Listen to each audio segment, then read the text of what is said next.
Glória a Deus. Ó, fica até o final, nós vamos ter um cafezinho aí, amém? Em nome de Jesus, a gente inclusive conversar, se conhecer, em nome de Jesus. Deus amado, Pai querido, obrigado pela vida dos meus irmãos e minhas irmãs que estão aqui nessa manhã, pelas pessoas que nós citamos na nossa oração, amém? Uma bênção que se estende à nossa família, as pessoas que nós amamos, as pessoas com as quais convivemos, amém? Hoje é dia de Santa Ceia, hoje é um dia especial. É a nossa sexta Santa Ceia do ano 2025, amém? E parabéns para quem veio até aqui e não veio nenhum, amém? Aliás, quero dizer mais uma vez, se tem algum irmão que não pôde vir, você ficar sabendo, fala assim, vá lá no pastor, conversa com ele, não pega a Santa Ceia não, amém? Vou ter maior satisfação de a gente ver aqui um momento e a gente vai celebrar, mesmo que não seja hoje, amém? O que importa é a comunhão com Deus. Glória a Deus? Então vamos à boa e santa palavra que abre o nosso entendimento e calibra a nossa fé. Hoje nós vamos começar aqui com Josué capítulo 15. Josué capítulo 15. Josué é um dos livros históricos da Bíblia, que conta a história da conquista da terra prometida e depois a sua divisão. Enquanto os irmãos vão procurando, eu vou tentar abrir um mapinha aqui que vai ajudar a gente no entendimento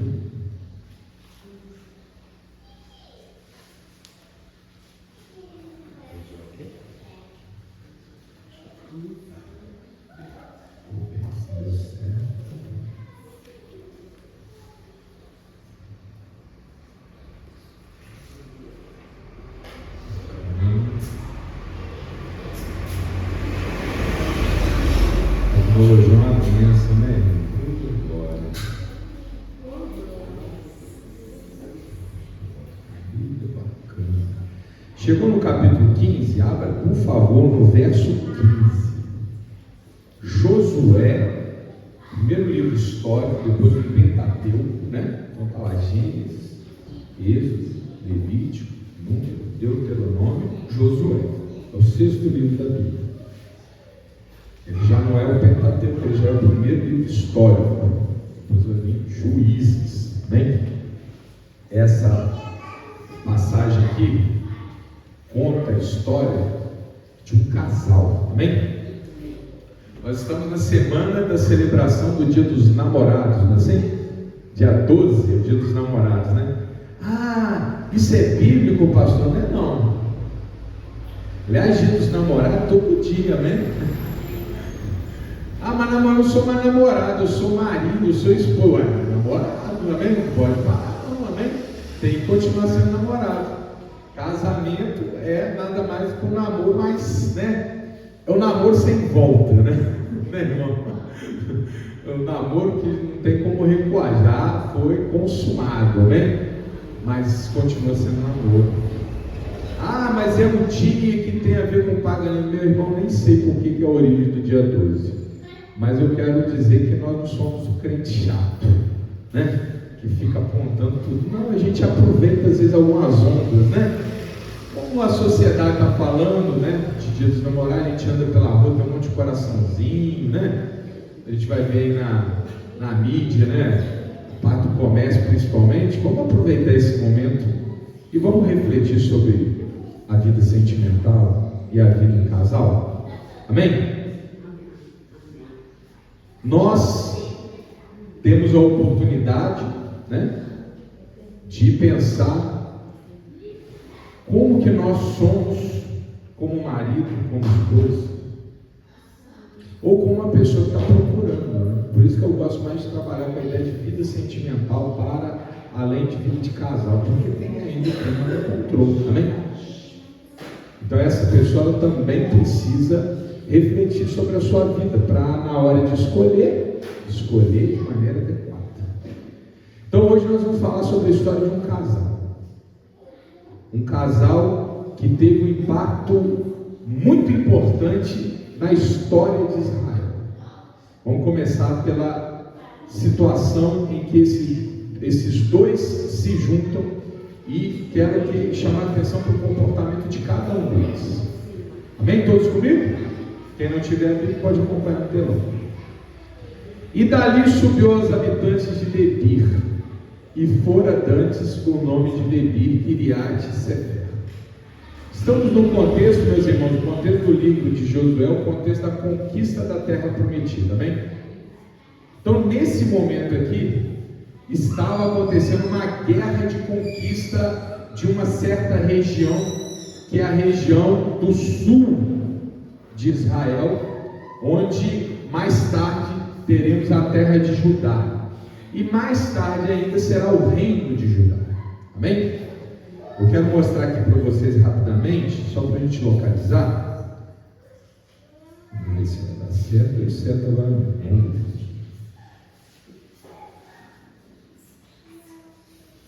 Apareceu aí? Vamos ver se vai. Aí. Está dando para enxergar direitinho, meus irmãos? O que é esse mapinha que está aí na nossa tela? Esse mapa, vou reduzir aqui um pouquinho para dar para enxergar aí tudo. Esse é o mapa de Israel, amém? Da Israel bíblica. Cada corzinha representa o domínio de uma tribo. O livro de Josué está justamente contando a história da conquista desse território e a sua divisão interna, cada cor representando uma tribo. Lembra que eram 12 tribos que tiveram direito à terra, não é isso? Então você tem lá no norte, lá em cima, Asser, do lado Naftali, um pouquinho abaixo, menorzinho, roxo, Zebulon. Temos ali Issacar, vermelhinho destacado. Manassés, está vendo que é muito grande, está dos dois lados do Rio Jordão. Abaixo Gade, Efraim, Dan no cantinho. Ali perto do mar está a terra dos filisteus, onde está Gaza, inclusive onde está acontecendo a guerra, né? Faixa de Gaza, está ali. E estão vendo que ali em bege, embaixo, está uma terra bem grande também? Ali é a terra de Judá, amém? Aquela terra ali no sul é a terra de Judá. Naquela época, na época que estava acontecendo essa guerra de conquista, o líder da tribo de Judá era um homem chamado Caleb. E nós conhecemos Caleb antes desse contexto. Caleb foi aquele que, junto com Josué e outros, subiram à terra prometida enquanto estava sob domínio cananeu. E foi justamente Caleb e Josué que perceberam toda a potencialidade da conquista. Eles ali com aquela unção de Deus, viram as muralhas de Jericó, viram as fortalezas de outras cidades como Jerusalém, que até então estava dominada pelos jebuseus, viu Ai, viu tantas cidades, e eles não se amedrontaram, porque eles tinham unção de Deus, e cada uma daquelas fortificações eles viam como uma vitória para a glória de Deus. Quanto maior o muro, mais eles glorificavam a Deus, porque eles falavam: uau, Deus vai fazer uma obra magnífica nesse lugar, porque ninguém poderia atravessar essas muralhas, somente Deus. E foi o que aconteceu, não foi, meu irmão? Os muros de Jericó estão lá para a arqueologia, inclusive, para todo mundo ver. Eles caíram de dentro para fora, mostrando que não foi um ataque de fora para dentro. Está lá. Não fazem mídia nisso, né? Porque ninguém lá fora quer exaltar o nome de Deus. Mas a verdade é que os muros estão lá para qualquer um ver a magnífica obra do Eterno. Amém? Mas os outros espias não tiveram essa percepção, e eles viram as muralhas como dificuldades, como muralhas intransponíveis. Lembra dessa história? Não é de hoje não, mas vamos, né, só relembrar aqui. O resultado da credulidade de Caleb e Josué foi a bênção. Eles foram dos poucos, aliás, dos únicos que sobreviveram aos 40 anos no deserto. Aquela geração que viu o mar vermelho se abrir e que entrou na terra prometida, apenas os dois. Todo o resto ficou no deserto por causa da incredulidade. É como a palavra de Deus diz: eles saíram do Egito, mas o Egito não saiu deles. Então eles não tiveram a pureza necessária para participar da graça. Meu irmão, minha irmã, vigie o teu coração. O teu coração não vê muralhas como problemas, vê muralhas como oportunidades para a glória de Deus na sua vida. Amém?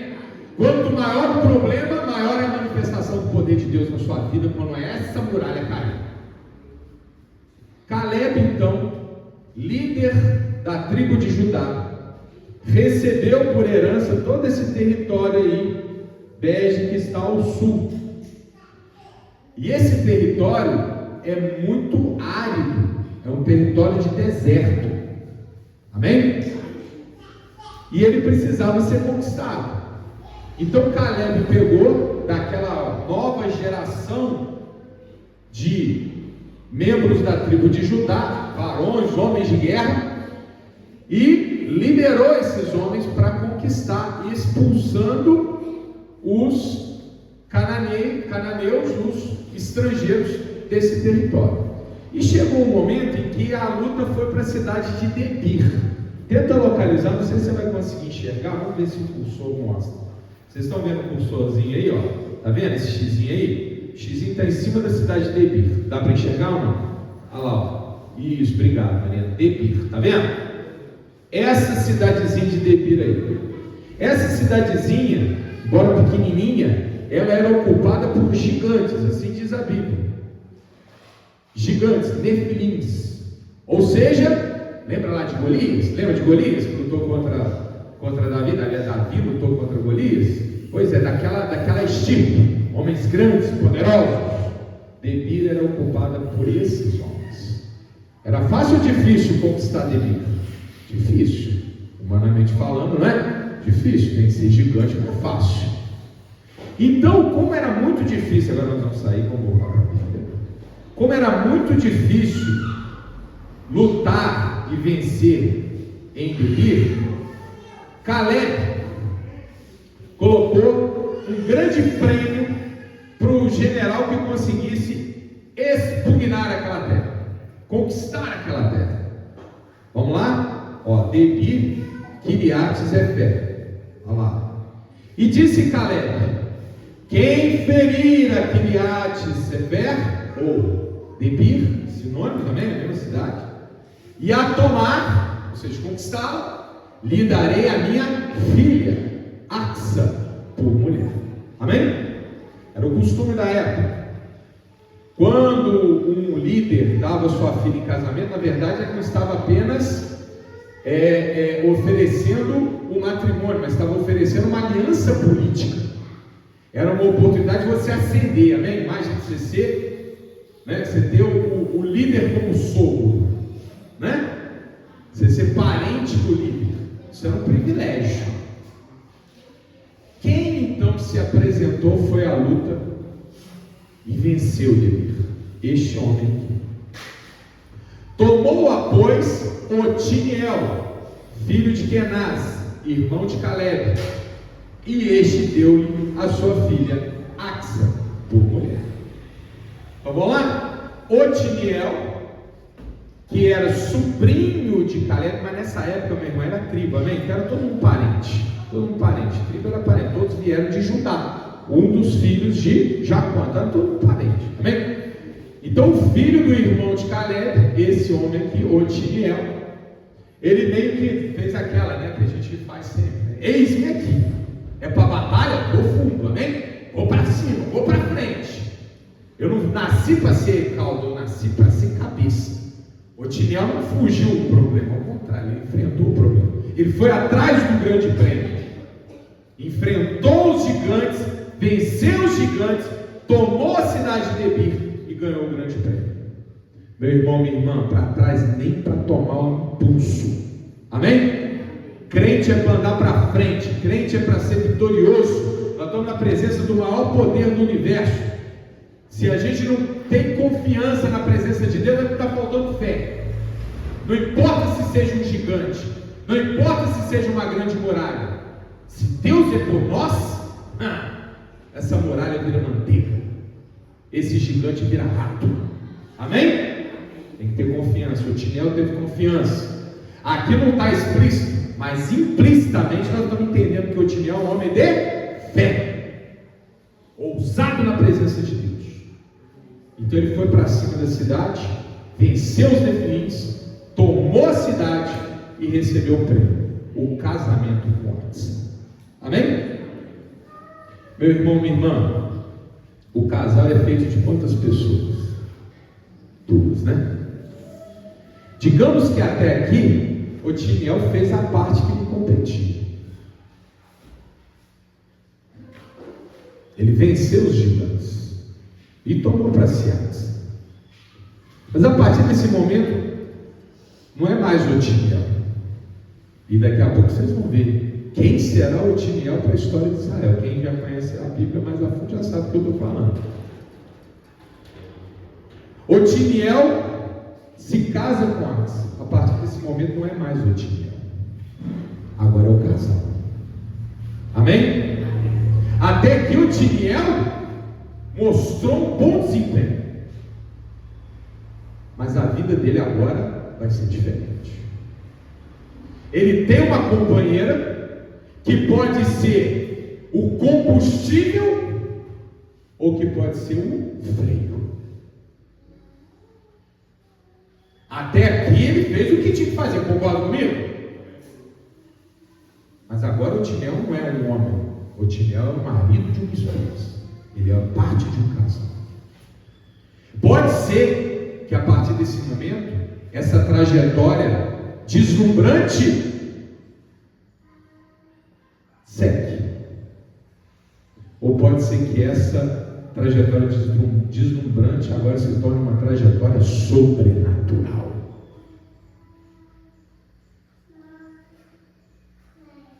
Tudo depende de quem será a sua mulher. Meu irmão, um homem que encontra uma mulher e uma mulher que encontra um homem que soma, é um homem que se torna maior, é uma mulher que se torna maior do que poderia ser sozinha. Quantas pessoas nós conhecemos no mundo lá fora, meu irmão, que todos dizem, nossa, essa pessoa vai dar certo, mas se uniu à pessoa errada e o desabrochou, virou seco. É ou não é? O casal tem que ser dois ajudando um ao outro, dois apoiando um ao outro, dois completando um ao outro, amém? Porque se não for assim, os dois vão fracassar. Otiniel fez a parte dele quando solteiro, agora ele se tornou marido. E qual vai ser o efeito de Axa na vida agora desse casal? Amém? Vamos ver? E sucedeu que, vindo ela a ele, o persuadiu que pedisse um campo a seu pai. Então Axa se dirigiu a Otiniel e falou: Otiniel, agora nós somos um casal. Você foi um homem forte, conquistou Debir, mas agora nós vamos criar algo maior. Nós não vamos parar por aqui, nós vamos ser gigantes. Então, maridão, vai lá no meu pai, agora que você já me conquistou, e pede para ele terra. Estou entendendo o caráter de Axa? Meu marido é bom, mas comigo ele vai ser maior. Meu marido até aqui foi grande, agora ele vai ser gigante. Não vamos viver de passado, conquistou Debir, está tudo certo, não. Agora nós vamos crescer, prosperar. E ela, olha só, se apeou do jumento. Então Caleb lhe disse: que é o que tens? Ela não apenas pediu, ela também foi a Caleb. Ou seja, meu irmão, é a soma de dois, amém? Ela não falou: maridão, vai lá e resolve o nosso problema. Não. Maridão, vamos resolver o nosso problema. E ela vai ao pai dela, e o pai dela responde: o que tens? E ela disse: dá-me uma bênção, pois me deste terra seca. Nessa época, meu irmão, quando o pai casava a filha, dava um dote, amém? E o dote de Axa foi terra seca. Lembra do mapinha? Aquela região toda é deserto. Então ela pegou uma porção de terra sem água. Porção de terra sem água, o que você faz com porção de terra sem água? Faz nada, né? Dá para você plantar? Dá para você morar? Dá para você viver? Dá para criar animal? Não dá. Então ela fala, ó, obrigado pelo dote, mas eu quero mais, eu quero coisa melhor. Amém? Olha a soma aqui. A mulher não falou para o marido, vai lá e se vira. Não, ela está pleiteando pelo casal. Ela está lutando para que esse relacionamento, para que essa família dê certo. Ela é parte, ela não é coadjuvante, ela é parte do projeto, do empreendimento, do sucesso dessa família. Dá-me também fontes de água. O Senhor me deu terra seca. Obrigado, mas eu também quero fonte de água. Então, Caleb, a Bíblia não fala, mas a gente entende, lhe deu as fontes superiores e as fontes inferiores. Amém? Ele concedeu. Quem conquistou a cidade de Debir? Otiniel. Quem conquistou a prosperidade da terra desse casal? Axa. Amém? É assim que o casal deve ser. Os dois cooperando para o bem comum. Os dois lutando ombro a ombro. Mas vocês percebem que não é uma luta igual? Enquanto Otiniel foi para a rua, para o campo de batalha, Axa trabalhou no campo do lar. Não é isso? Ela está falando com o pai, não é? Ela está falando com o marido. O fato de um casal ser formado por duas pessoas diferentes é o que torna esse casal poderoso. Se o marido e a esposa ficarem se confundindo sobre o papel de quem é quem, não vai dar certo. Cada um tem que saber o seu momento de agir e o lugar onde tem que pleitear. Meu irmão, hoje nós vivemos num mundo em que, digo assim, sem nenhuma dúvida, que pena que marido e esposa têm que ir para a rua trabalhar. Antes fosse que o marido tivesse um salário bom, digno, que a esposa não precisasse trabalhar. Então ninguém vai julgar ninguém que mas a mulher trabalha. Graças a Deus, a gente tem que trabalhar mesmo. Mas o fato da mulher trabalhar na rua nunca pode ser o fato dela trabalhar na rua e ele não. A mulher trabalha e o homem trabalha, ou melhor, o homem trabalha e a mulher trabalha. Agora, mulher na rua trabalhando e homem dentro de casa, misericórdia. Isso não existe. Não na igreja. O homem em casa jogando PlayStation, não sei, vendo jogo de futebol, conversando fiado no celular, não, por favor. Aí, meu irmão, desculpa aí, o mundo lá fora está doido para essas confusões que é para destruir o lar. Eu ia falar claramente, a mulher nunca vai respeitar o marido desse jeito. Ele não tem por que respeitar mesmo. O marido vai na rua, abre o caminho, vai trabalhar. Não é suficiente, a mulher vai atrás e trabalha também. Amém? Mas o marido está na luta. Ou seja, o casal dá certo quando os dois atuam em harmonia. Amém? Otiniel foi para a luta, para a batalha. Axa construiu a propriedade do casal. Lindo. E meus irmãos, qual é o resultado disso aqui? Vamos lá para Juízes capítulo 3, verso 5. Juízes, você está em Josué? É o próximo. É o livro seguinte.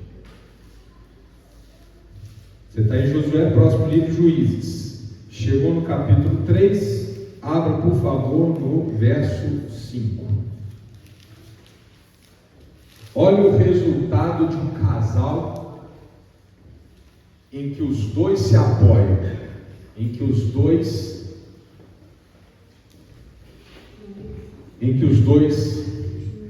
agem em sintonia, em que os dois batalham juntos para o bem.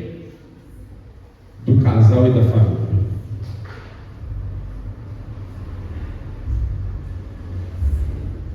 Nós primeiro vamos mudar a chave um pouquinho para você entender o contexto, amém? Olha lá, Juízes capítulo 3, verso 5. Habitando, pois, os filhos de Israel no meio dos cananeus, e heteus, e amorreus, e ferezeus, e heveus e jebuseus, são os povos que habitavam ali aquela terra que eu mostrei, né? Que viria a ser Israel antes da conquista. Tomaram de suas filhas para si por mulheres, e deram aos filhos deles as suas filhas, e serviram a seus deuses. Olha para cá, deuses com D minúsculo no plural, a gente sabe, demônios. Atenção, meus irmãos. Vamos mudar rapidamente o contexto também? Estão comigo? Estão comigo? Vamos lá. Hoje não é leitinho, não, hoje é picanha, né? Tem que ficar ligado. Meu irmão, Josué morreu. Foi para a glória. Quando Josué vai para junto do pai, o povo se desvia. Essa é a história de Israel, é o drama de Israel, né? É o assunto do livro de Juízes. O povo se desvia de Deus, vive as consequências do desvio e depois se volta a Deus em arrependimento. Deus levanta um juiz e salva o povo. Não é essa a história de Juízes? Foi assim com Sansão, foi assim com Gideão, foi assim com todos. Débora. Muito bem, Josué morreu, o que o povo fez? Se desviou dos caminhos de Deus. E aqui eu quero chamar a atenção. Como que isso aconteceu? Olha lá, os israelitas tomaram as suas filhas, as filhas dos jebuseus, dos cananeus, daqueles povos estrangeiros, ou seja, se misturaram. Lembra que eu falei do casamento que prospera, agora eu vou falar do casamento que dá errado. Vai dar certo os filhos de Israel se casarem com as filhas dos cananeus? Não, são diferentes, têm valores diferentes, têm propósitos diferentes, têm caminhos diferentes. As filhas dos jebuseus adoravam a demônios, tinham hábitos, tinham crenças destrutivas, e eu tenho certeza, meu irmão, muito mais prazer e facilidade. Porque nessa época, o livro de Juízes nos mostra, né, haviam as prostitutas rituais, havia devassidão na parte carnal, então muito atraente. Meu irmão, olha, a aparência com o mundo atual não é mera coincidência, amém? É difícil você ser crente, é difícil você estar ali na linha, não é? O mundo tem um monte de oferta. E os filhos dos hebreus se casaram com as filhas dos cananeus. Resultando, eles serviram aos outros deuses. Amém? O que um casamento errado gera? E os filhos de Israel fizeram o que parecia mal aos olhos de Deus, aos olhos do Senhor, e se esqueceram do Senhor seu Deus, e serviram aos Baalins e a Astarote, são divindades aí desse povo. Então a ira do Senhor se acendeu contra Israel, e ele os vendeu em mão de Cusã-Risataim, rei da Mesopotâmia, e os filhos de Israel serviram a Cusã-Risataim durante 8 anos. Meu irmão, o que significa aqui?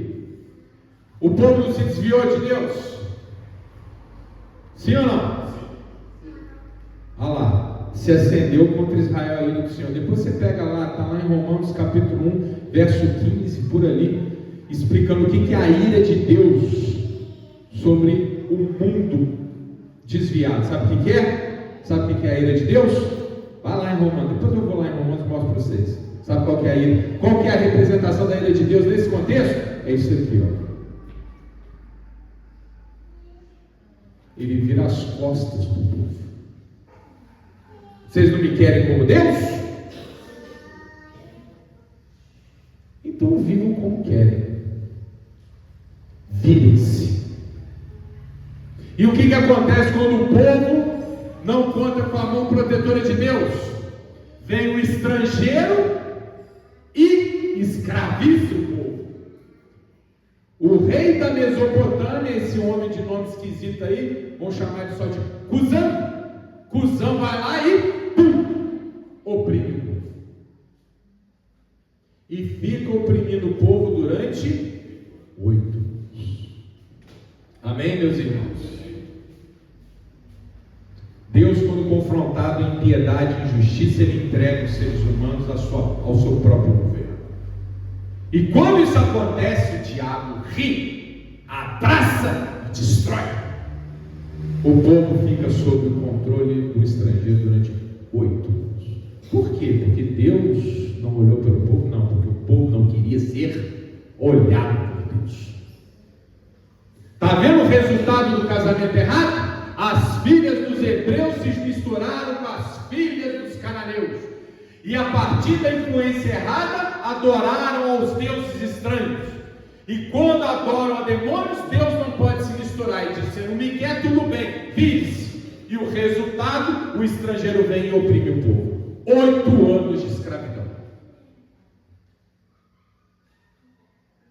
Meu irmão, quem dera que todos viessem à presença de Deus só pelo amor e pela consciência. Mas infelizmente a maioria vem pela dor. Passados 8 anos de exploração, Juízes capítulo 3, verso 9. E os filhos de Israel clamaram ao Senhor, e o Senhor levantou aos filhos de Israel um libertador. Olha para mim.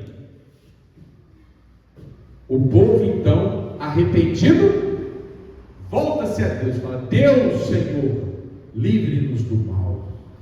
Deus, que é eternamente misericordioso, vira-se para o povo de novo. Vocês me querem como Deus? Então eu vos protegerei. Amém? E para libertar o povo, ele levanta uma pessoa daquela gente toda. Quem era esse que seria levantado como o primeiro juiz depois de Josué? Um libertador, e os libertou. 2 pontos. Otiniel, filho de Kenaz, irmão de Caleb, mais novo do que ele. Meu irmão, quem que se tornou então o juiz do povo que vai trazer a liberdade? Otiniel. Quem é Otiniel, meu pastor? O marido de Axa. Amém? Olha o que Axa estava fazendo lá atrás. Axa estava preparando a casa dela para liderar o povo de Israel. Ela podia não ter plena consciência, mas ela foi coluna dessa casa. Ela foi combustível para o marido. E a família dela agora não vai ser lembrada como a família de Caleb, mas vai ser lembrada como a família de Otiniel e Axa, os libertadores de Israel. A obra de Caleb foi enorme, mas a obra de Otiniel para esse povo vai ser maior ainda, porque ele vai libertar o povo das mãos do opressor. E não vai ser por um dia. E veio sobre ele o Espírito do Senhor, o Espírito Santo veio, e julgou a Israel, e saiu a peleja, e o Senhor deu na sua mão Cusã-Risataim, rei da Síria, e a sua mão prevaleceu contra Cusã-Risataim. Então a terra sossegou 40 anos, e Otiniel, filho de Kenaz, faleceu depois desse período. Meus irmãos, essa família venceu os invasores, expulsou o rei da Mesopotâmia, libertou o povo de Israel e trouxe paz e prosperidade por 40 anos. E tudo começou quando esse casal tomou a decisão certa de ser um casal do homem que ajuda a mulher e da mulher que ajuda o homem. Essa é a casa de vocês, meus irmãos. Essa é a casa que vocês têm que construir. A casa que gera frutos, não apenas para o casal, não apenas para o filho, mas para todo o povo de Deus. Amém? Então vamos glorificar o nosso Deus com a nossa salvação.